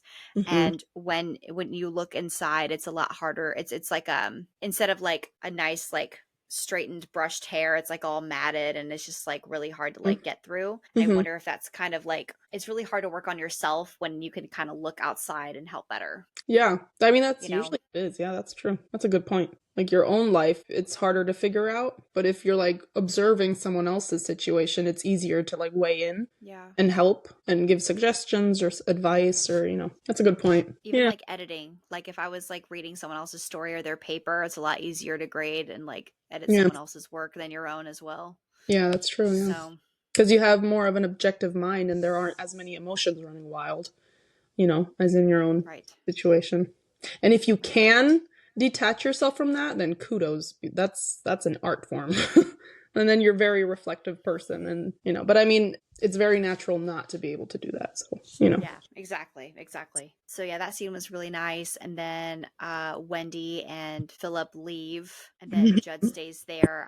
I'm assuming to be with Quinn, because now that Dax has left, he is now the support person. Yeah. And then is that the last scene before day 7? The baby monitor scene. Yeah, that is...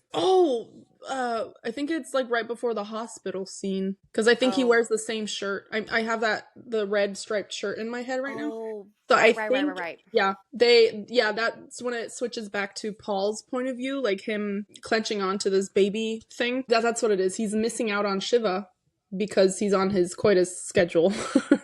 And then they leave the baby monitor downstairs where the party is, obviously, because they need to know, when the kids are up and stuff. But they have sex in the kids' room, I think, which is where the other baby monitor is. All of a sudden, they hear like these pants and sighs and everything, like sex noises, and they think it's the kid. So they're like, "Oh, what is that?" And then Philip immediately knows what's going on, and he's like, "Oh, we should turn it up."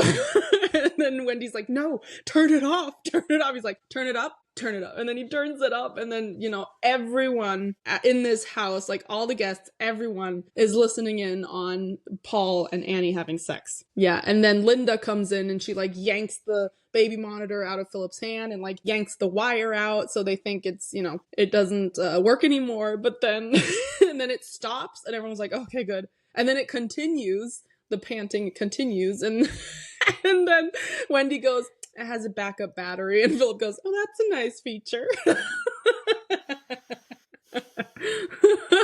I swear that line delivery is just yeah. Oh. And then he like puts his hands behind his back, like all shameful. "Oh, that's a nice feature."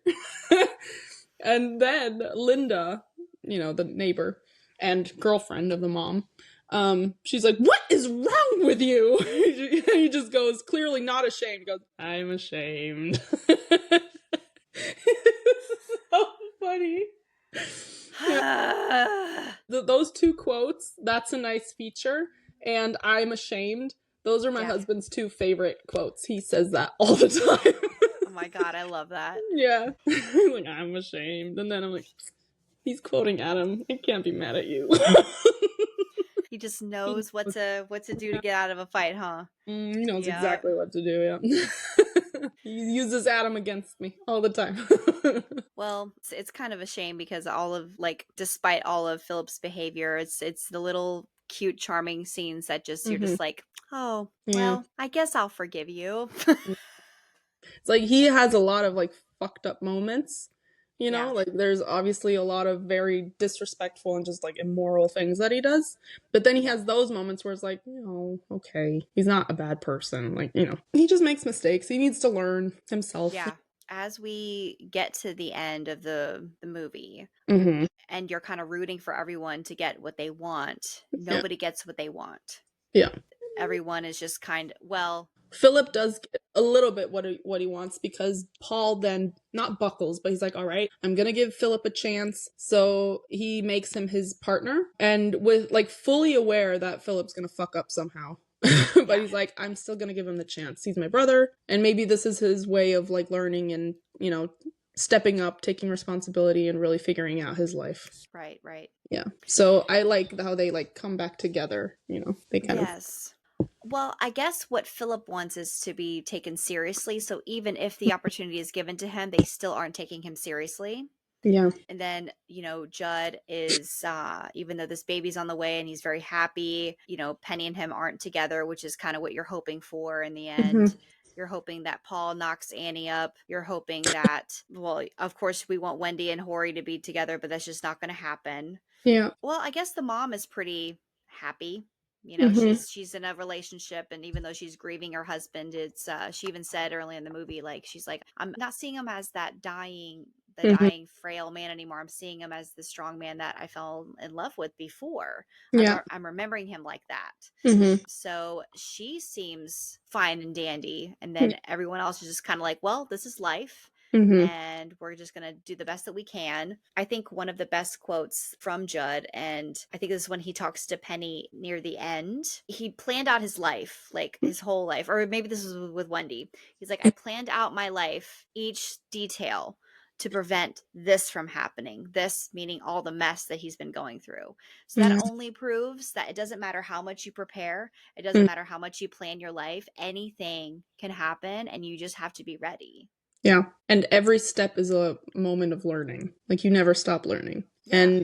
And you're allowed to make mistakes, and you're allowed to have your life in shambles. That's okay too, because that's another opportunity to learn and improve. I mean, struggle is always good in a way. Yeah. Because you always get something out of it. You emerge stronger. You can learn. You can find bonds. There's always something positive to be taken out of bad situations. Yeah, you're able to grow and appreciate things more. And yeah, it's just changing perspectives, you know. Yeah. It's like you're forced to switch your mentality, your perspective, you know.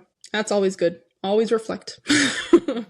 Exactly. So, are there any other scenes that There's one scene that really kind of stuck with me is when Wendy, she snuggles up to her mom in bed. Like when all of that shit is going on. And it's, first of all, it's so cute. Of course, they make a joke about her boobs again. You know, that's, you know, funny. But like the moment, like seeing an adult woman snuggling back up to her mom in her bed is so profound, because that also shows you, even if you're 30 or 40 or 50 years old, your mom is always going to be there. Like a parent will always be there for you. Or hopefully. But I'm just saying, like, it's okay for the child to want that and to have that, you know, to know. To still have that maternal figure. Exactly. Yeah, to have that in your life. And it's not, you know, frowned upon, or it's not embarrassing to like go back to your mommy. Like people always say, like, oh, just go back to your mom. No, that's what she's there for. But yeah, so like that was such a cute moment. Like her just snuggling up and allowing herself to be like that, like a child again, you know, to like just find comfort within someone that you love, you know. Yeah. So that was a really, really sweet moment. It doesn't pause when you become an adult. Your parent's still your parent. When they decide to have you, they're like, you're my child for life. You could leave the house, you can do whatever. They're still there to take care of you and help you in any way that they can. You know, prepare you for the world as best as they can, but then be there for you when you're struggling and that you need somebody. Yeah. So, yeah. That applies to fathers too. Yes, it does. To dads everywhere. The dads everywhere. I love the way you said that.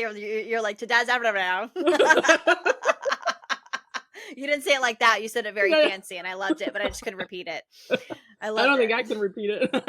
Everywhere. To the good parents out there that are really, that like, we see your efforts and we love you and appreciate you for it. Yes. As long as you're trying and you apologize for the trauma that you've caused. I'm just kidding.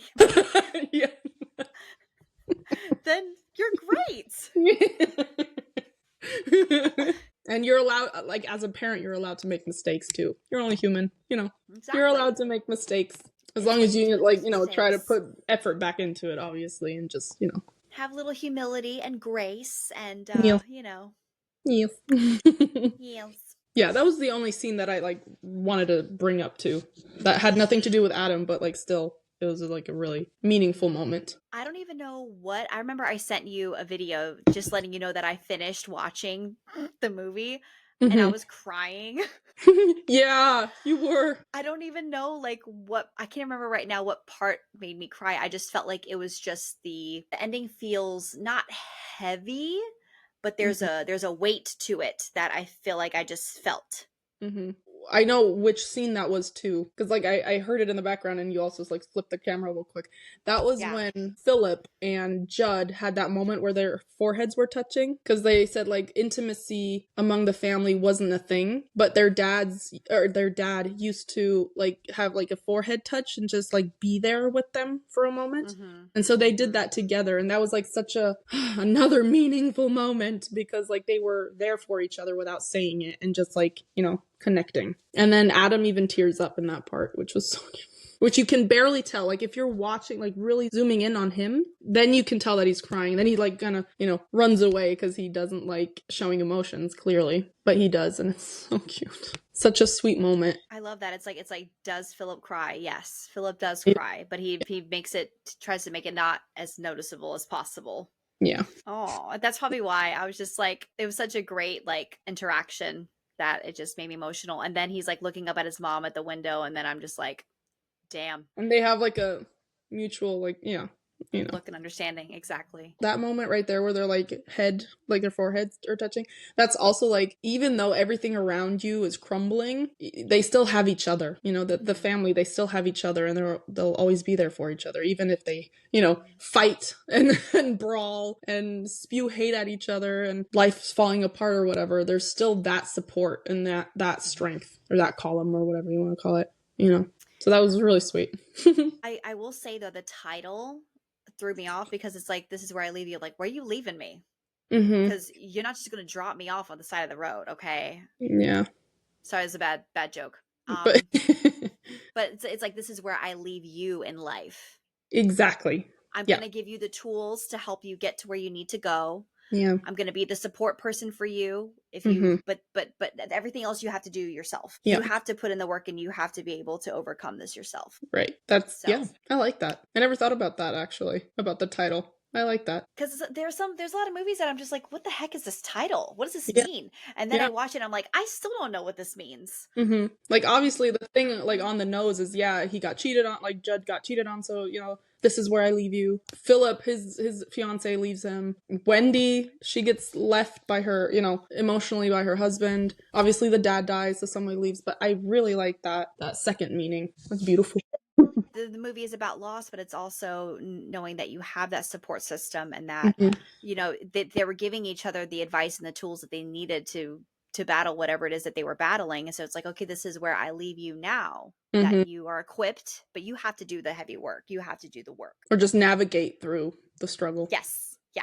This is where we leave you at the end of our episode. Yes. Okay. Did you end up watching any, I watched some interviews. There wasn't too much footage because it was 2014. So, and he had a supporting role. I didn't watch any interviews that didn't have Adam. Mm-hmm. So they could have mentioned him, but there was an interview with Adam and the gentleman who plays Paul. Corey Stoll, yeah. I think they mentioned something like, I feel like some of these interviewers had such generic questions, and I was like, this is really boring. But they were like, oh, what do you think it would be like if you guys were real siblings? Yeah.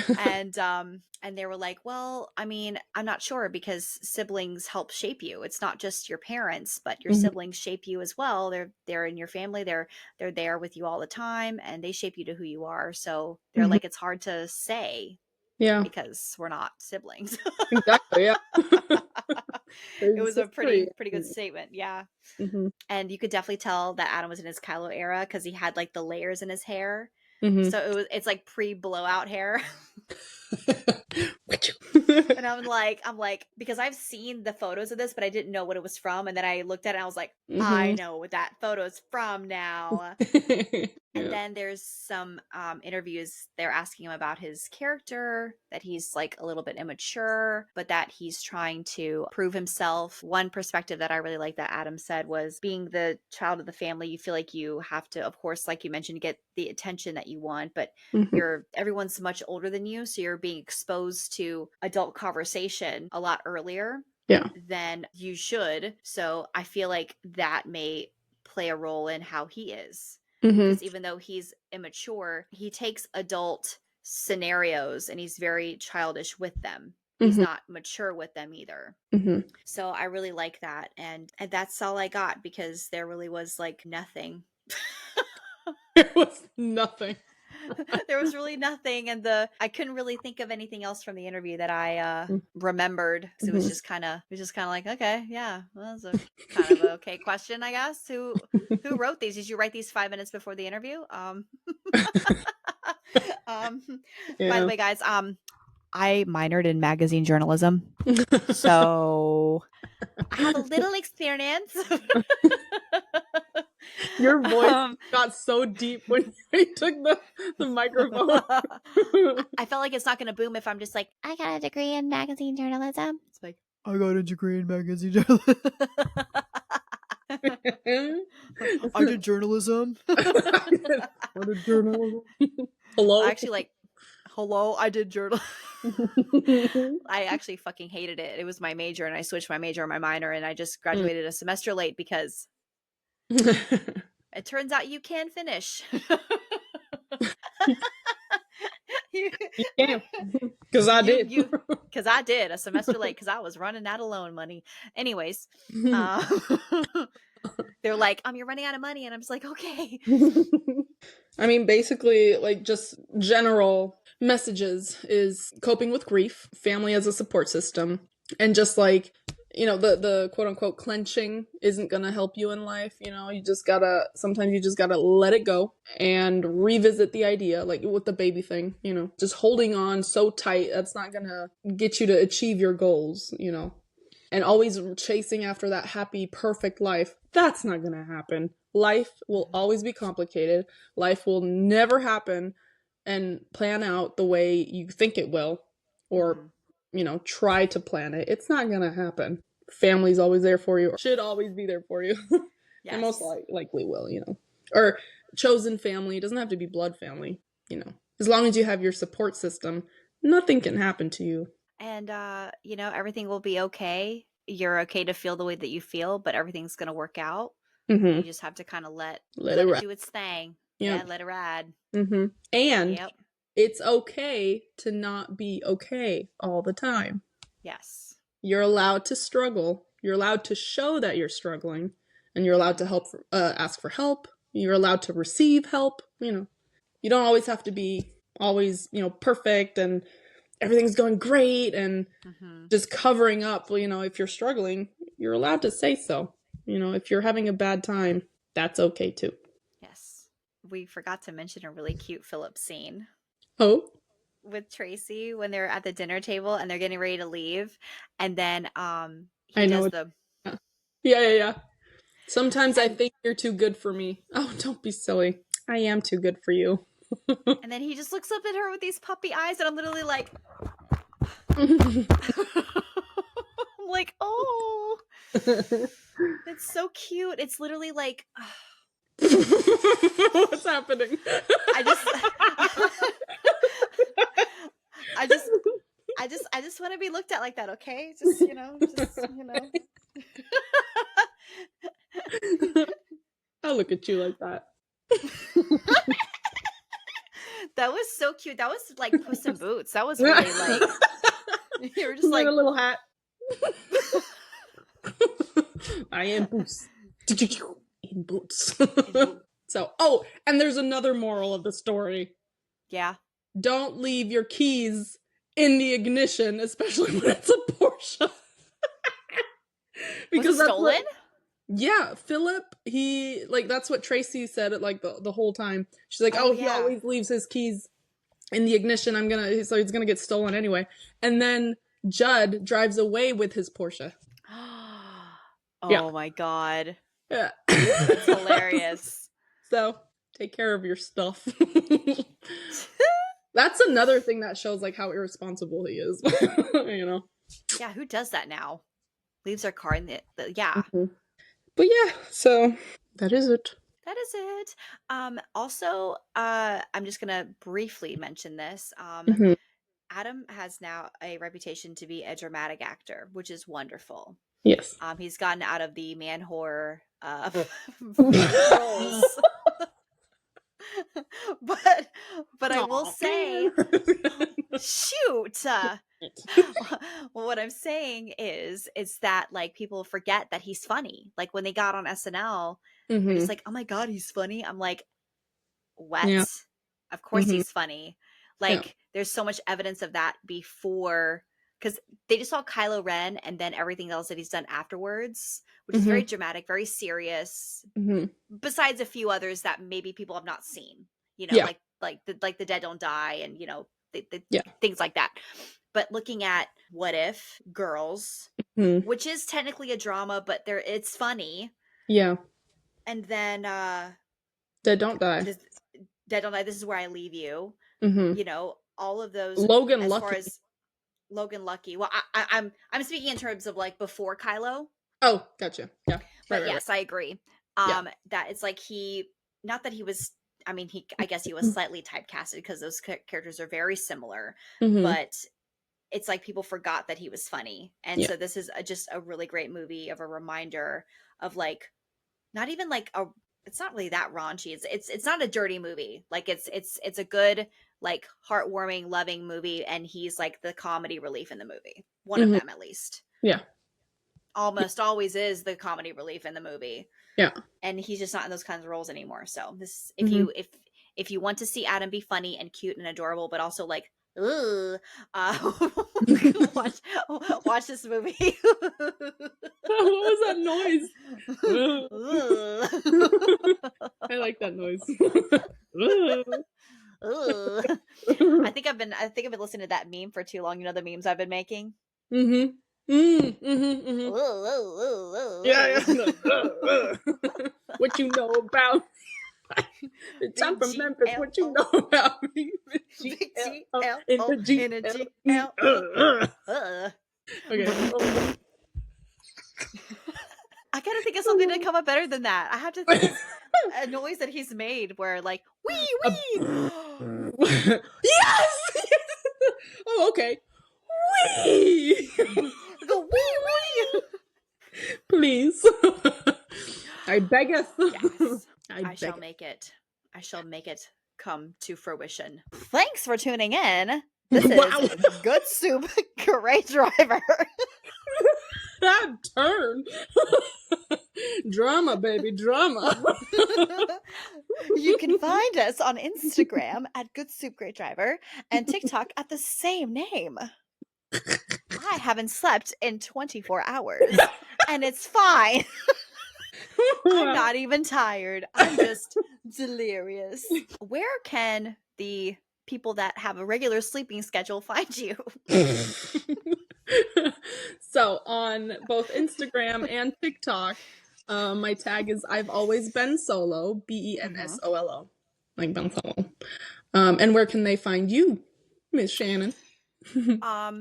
They're gonna find me in my bed here shortly, but where they are gonna find me online is Instagram Starry Eyes, STARRYYYEYES, and then on TikTok I'm What's Up Shannon. Perfect. All right. So thanks for tuning in. Thanks for listening to our jibber jabber, to the good soup, and yeah. Stay hydrated. Stay fed, rats. Don't leave your keys in your Porsche. Please. Don't leave the baby monitor, or don't have sex in the same room with a baby monitor. Yeah. It's simple. Especially ones that have a battery. And pass your pee test, guys. Yeah. Pass your pee test. Toodles. Bye. If you survived this episode, please go follow us on our socials that we mentioned, and give us a follow on YouTube and Spotify so you are notified when we post. Stay fed, rats. Great driver.